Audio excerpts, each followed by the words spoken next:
युवाओं के लिए रोजगार हो, या युवाओं के लिए मैं हमेशा बोला हूँ कि हर वार्ड में जिम की व्यवस्था होगी, क्लब की नमस्कार, मैं हूं प्रिंस कुमार। आप देख रहे हैं बेतिया 24 न्यूज। अभी हम मौजूद हैं बेतिया में, जहां पे बिहार के डिप्टी सीएम श्रीमती रेणु देवी जी के भतीजे जो कि हैं राहुल जी, वो बेतिया से मेयर का चुनाव लड़ने जा रहे हैं। आइए इनसे खास बातचीत करेंगे कि मेयर क्या होता है और इनका काम क्या होता है और क्या क्या विकास लेकर आए हैं बेतिया में।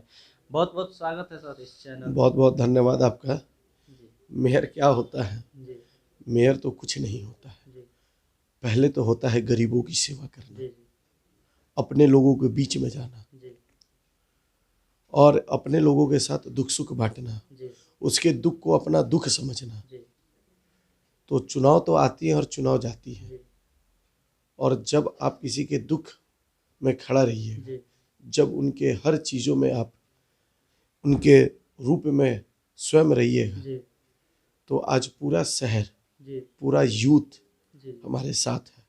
और यूथ के आह्वान से ही जी मैंने मेयर चुनाव का ऐलान किया है।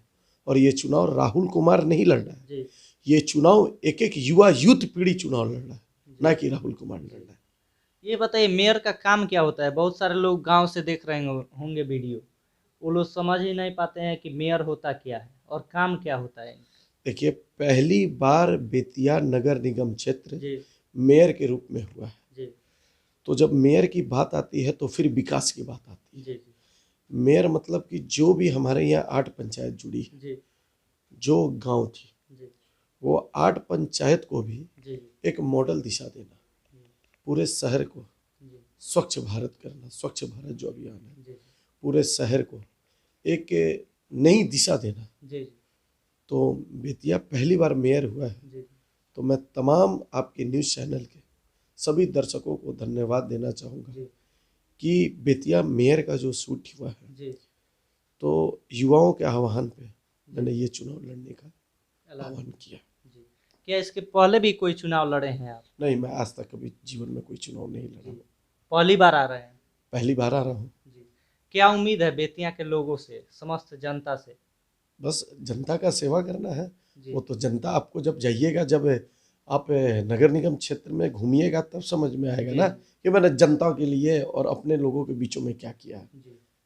बेतिया में काफ़ी सारी परेशानियां हैं, जैसे कहीं पे नाला टूटा हुआ है या बहुत सारा घूसखोरी है।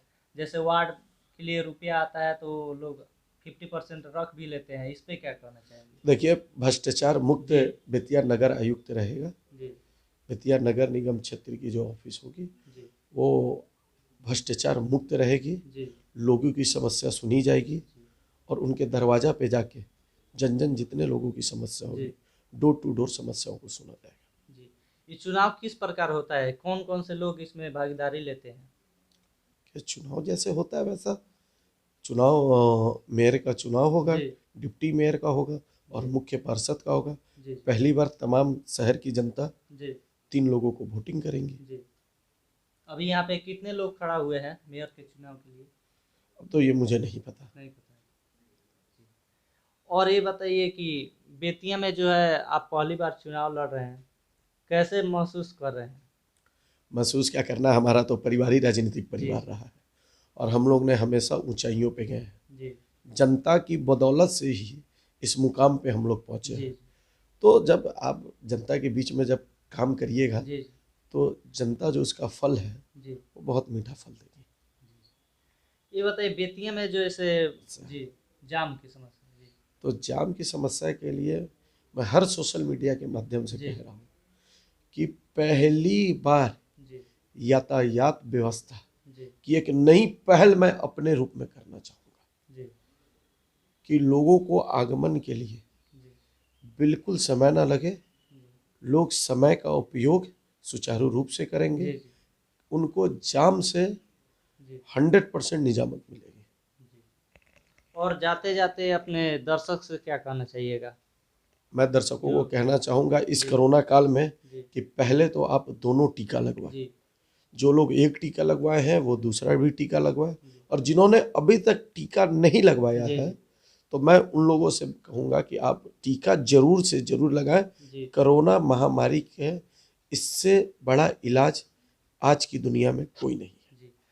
आप युवा नेता से जाने जाते हैं, तो युवाओं के लिए क्या रोजगार के बारे में क्षेत्र में कुछ करिएगा? नहीं, एकदम युवाओं के लिए रोजगार हो, या युवाओं के लिए मैं हमेशा बोला हूँ कि हर वार्ड में जिम की व्यवस्था होगी, क्लब की व्यवस्था होगी, और हमारे जो पंचायत जुड़े हैं उनमें इंडोर की व्यवस्था होगी। उसके बाद मेरी पहली प्रयास रहेगी कि बेतिया में भी एक स्टेडियम की और व्यवस्था की जाए। चलिए, इतना कीमती समय देने के लिए बहुत बहुत धन्यवाद। धन्यवाद।